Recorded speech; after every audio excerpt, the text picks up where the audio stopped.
You are listening to Spilling the Tea, a real estate podcast with Kristy Macero and Shelagh Maychek.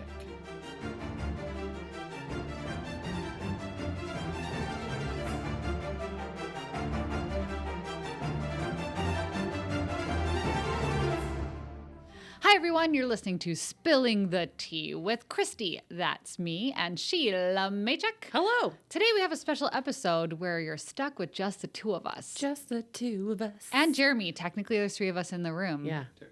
Technically, yeah. Technically. So you are with Shelagh and I. We did not think today's episode really needed anybody else. That's how juicy this is. You guys know that when we don't have another agent with us or we don't have another guest, it's the straight goods. It's the dirty. It's the good stuff. It's some serious tea. It's some serious tea. Yeah. Seriously steeped. Yes. Dark roast. It's dark roasted It's tea. dark roast tea. Okay. It's November 15th, and we're already in the middle of National Fraud Prevention Week, which started on the 12th and it goes until about the 18th. So you can imagine that today's topic is all about the scum of the earth. Fraudsters. Amazing. People who feel entitled to dupe others out of their hard-earned cash because they feel like they deserve it. Maybe that they're smarter than others and they feel like they can take other people's wealth. Get away with it. They can just scheme. And we're not about that. In real estate, because we're dealing with thousands upon thousands of dollars in a way that absolutely grants human emotion, because these are big deals, lots of money, lots of emotion. Life savings. Totally. Anytime that you get money and emotion involved, there's an opportunity for fraud. And that's kind of sad because core value-wise, that would really rub Shelagh and I the wrong way. Yeah. So Shelagh, we've heard the stories, haven't we? Yep. People putting deposits down for rentals, and it's not actually something that's for rent. It's a listing. So people will take those photos and put them online and say, oh, just send me a deposit and I'll mail you the keys. Yeah, that's not cool. No. In fact, we've had our photos stolen. Yes. Do you remember when that happened? I do. We had sold a unit Yeah. in a building, and we had the alert still set for the complex, just checking things out. But it was the seller that told us. Yeah. She was like, why is My couch. my condo listed as another unit? Yeah. Which is extremely uncool. And of course, if somebody's asking us for common photos or something like that, they talk to us, we're generally pretty cool. It's not like it was the exterior of the building or the gym. This was room by room, the finishings. Like, this was our unit. And we had special ceilings in there, and somebody put that online as if it were theirs, and it was not. No, and I really don't like that. So we definitely made sure that they knew that we weren't cool with that. So it is what it is. We went to the board. It got dealt with. Yeah, because nowhere on the listings that agent disclosed that those photos weren't of the unit he was selling. That's right. So it's like false advertising. A little bit. We ain't about that. No. No, we don't do that kind of thing. So, guys, I host something called Improv Night. And what happens is agents come downstairs to Camp Brewing. They let us use the room, which is super kind of them. It's actually an accredited board course through our board. And I host this night where we pull scenarios out of a hat. And agents... It gets interactive. It gets very interactive. And agents are all around the room and they're having a drink and they're sitting with their friends and they get to hear the crazy scenarios get read out. And I come up with these scenarios because if obviously by now you guys have learned that we've seen some things. We've seen some things. Yeah. And I did get a guy once who came up and he said to me, Kristy, I want your hardest scenario. I want the hardest thing that's ever happened. I said, do you really? Are you feeling lucky? Are you feeling good, my friend? Yeah. Because I knew right away that the chances of this agent getting it right is slim to none.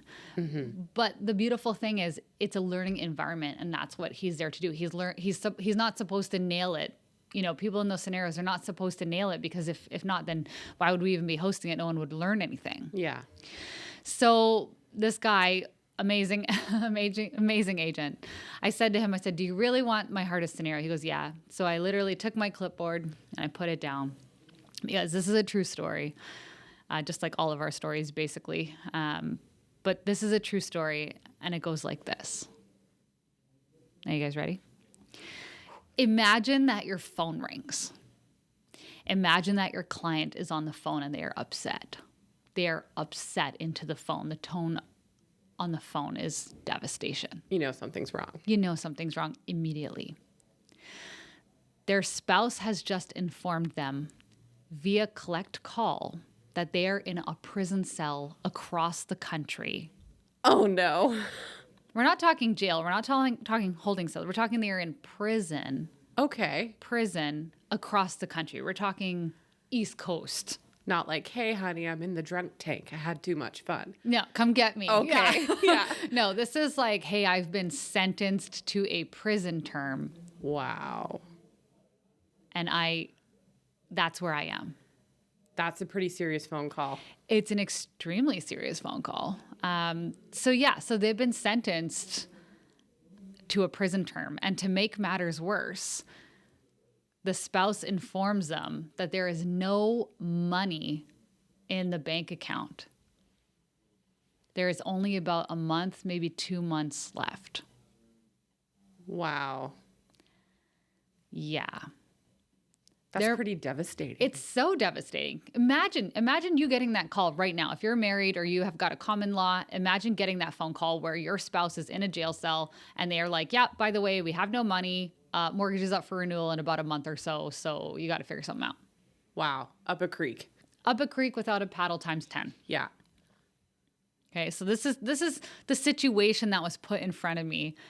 And this is why I love this scenario and to share the story, because it was probably, I'm thinking to this point, the hardest deal I've ever done. Mm-hmm. Because at that moment, you have to sit there and go, you got to go into like sport, like realtor sport mode almost. Yeah. You have to sit there and think, okay, what can I do? What can I not do? Yeah. What are the next steps to take? How do you even react to that? Totally.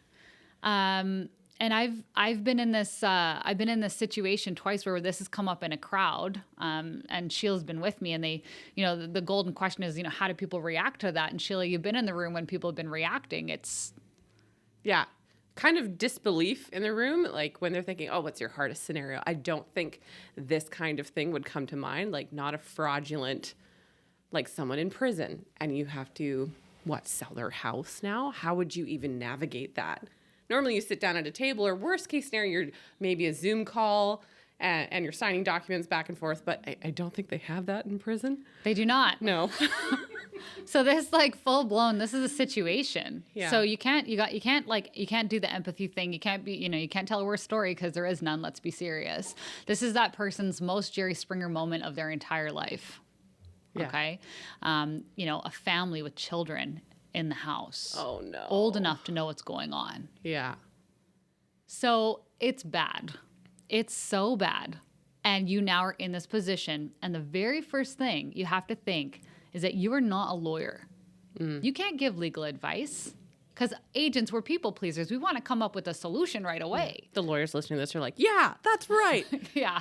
If any lawyer would ever listen to this podcast and not to sue me. No, I'm just kidding. But it's more of a situation where you got to sit there and think like, you can't give legal advice on this. No. You can't give legal advice. All you can do is think, how do I sell this person's house? But do I even get into that? Because can you sell someone's house if they're in prison? How do you do that? Right? Yeah. It gets really ugly really, really quickly. Yeah. So I'm very fortunate. I got a lot of connections across Canada, a lot of connections across Canada. Being a first responder wife, there's not a single, and Sheila too, there's not a single small community that our car would break down in or we would have an issue in that another Mountie spouse would not come to our aid. Yeah. We have a huge network of people. I know that I am safe anywhere I go in Canada because there's this amazing network of Mounties that look after each other like family. So in this scenario, I just popped on my little group and I said, hey, I need a lawyer. In this part of the country, like way over in that part of the country, I need to speak with somebody. I got to speak with somebody. And I'm telling my client, you got to go talk to a lawyer here and we got to get some advice. So he needed a lawyer in the province or territory that person was in. Basically, because in my head, the only way that you can sign for another person or you can do anything for another person, because you got to remember the clock is ticking down. It's not a situation where you can just send mail into the prison. They can sign it and send it back. Like, they're not allowed mail. Yeah. They're not allowed pens. Like, things can get stuck in the mailroom forever. Like, then they would have to send it back. Well, what if they don't have any money in their account? And like, it's a whole thing, right? Yeah. It's a whole process. It's not like it is on TV. You can't just go in there. Yeah. So I was fortunate enough and I remember exactly where I was when I had this conversation with the lawyer. And I was standing in this kitchen, there was an inspection going on, and I got on the phone, and he said to me, he goes, we would have to do this via power of attorney. He would have to grant permission in order to allow his wife to sell the house. Okay. That's the only way that he would be able to do it. Okay. And I'm sitting there going like, okay. So you're like, great, I'll ask the wife, do you have a power of attorney already? Right. So Yeah. so of course you go back to the wife and you say, hey, do you have a power of attorney? Yeah. No, they don't. Oh, okay. Okay, cool. Solution, shut down. Like, Yeah. but the thing is that you can get a power of attorney signed, Okay. but a lawyer can't go into a prison just on any day of the week. Like in the movies, it's like, oh, I'll go there on a Tuesday and I'll go in and check in and talk to the prisoner and everything's good. Visitation. There are certain set dates and times that they allow people to go in. Mm-hmm. So it might be like Thursday at 2:00. There's only certain lawyers that they allow into the facility. Oh, no. And if you're getting, which thankfully this guy was, because I was like, perfect. You're exactly who I need. Yeah. You're the hero. Exactly. Yeah. And everything has to be signed up. So everything has to be signed in British Columbia, sent over to the lawyer in that other province. They take it into the jail cell. Wow. But there has to be a second lawyer that also gets hired to notarize the first lawyer to make sure that no one's under duress. So it's like a process and a half. That's quite a few bills, because I don't imagine any of those people or professionals involved do this for free. Like, No. it costs money to have every single person involved. That's right. So you're paying for paperwork here, Lawyer number one. courier to the lawyer, Oh. lawyer number one, lawyer number two, Ah. courier back. Yeah. And we're against the clock. We can't list anything unless we have that power of attorney. Cool. And fine. you have to have the person in the prison cell agree. They have to agree. So I imagine that's probably a pretty bad moment for somebody in a prison cell. They're probably worried. Yeah. And they could be worried that their whole life is going to fall apart. Yeah. So it got really dicey really quick. And then you got this like weird timestamp on you. Yeah. Hey, sign this form so we can try to get your spouse out of the hole. Exactly. That you've left them holding the bag. Yeah. Yeah. So not great. Now, Sheila, you've had every job in the history of the world. That's true. I have. And I'm not kidding, guys. Like, I'm talking dental, hygienist, Rona, splashes. You served. Yeah. I worked And- at a plumbing wholesaler. I was a transcriptionist. I worked at cells as a relief guard Yeah. up in the Arctic. So you were a Yeah. cell guard, right? Yeah, so I was relief. So I didn't interact with the prisoners, like taking them in and out, but I was there to watch over them. Yeah. So not everybody can just go in there and talk to a prisoner at any time. No. And is it vastly different than the movies? Yeah, you have to come in. It's very unromantic. You come and sign it at front. There needs to be an officer there with time to bring the person out into a room and stay with them. And it's all done under surveillance, and they have to mark it down and check your pockets and everything. So Yeah, it gets really weird really quickly. Yeah. So imagine all of that, having to set all of that up. You're against the time clock for the time scenario. You're having to go in, take photos, and try to get the house on the market.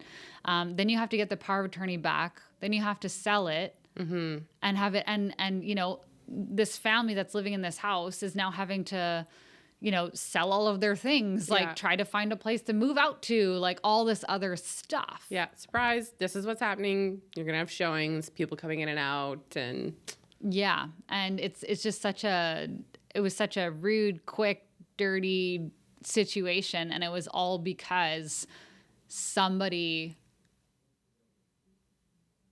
decided that they were going to commit fraud and get sentenced accordingly. Yeah.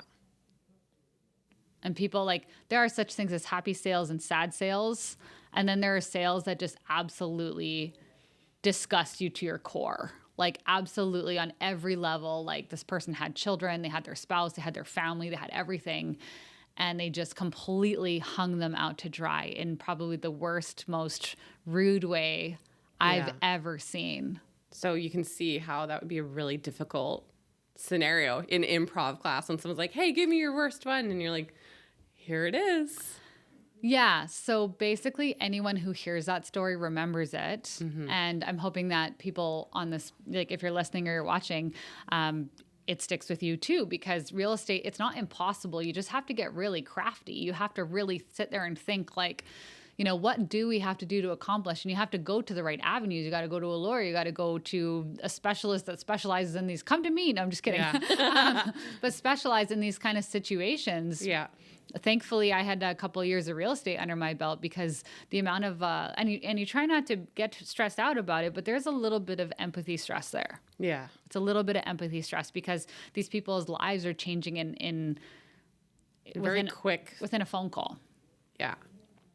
So it sucked. So long story long, it was a very, very quick education for me. It was the biggest lesson probably ever that I've had. Were you able to you got the power of attorney? Yes. You listed the house. Were you able to sell it in time? Yeah, we were able to sell it quite quickly. Thankfully, the market was doing quite well. Not like superstar, but you know, when you list properly and everything looks good, you do it right. Yeah. And able to move the family out, able to, you know, get them settled elsewhere. And it just sucks. Like, it was just such a nasty feeling signing the papers, because it's not what anyone wanted. And, you know, when you have to witness so many tears and heartbreak, it just doesn't feel good. Yeah.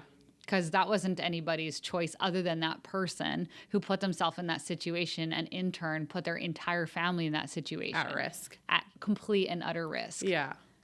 And it's just, it's unfortunate. It's disgusting, and it's just too bad. Yeah. Yeah.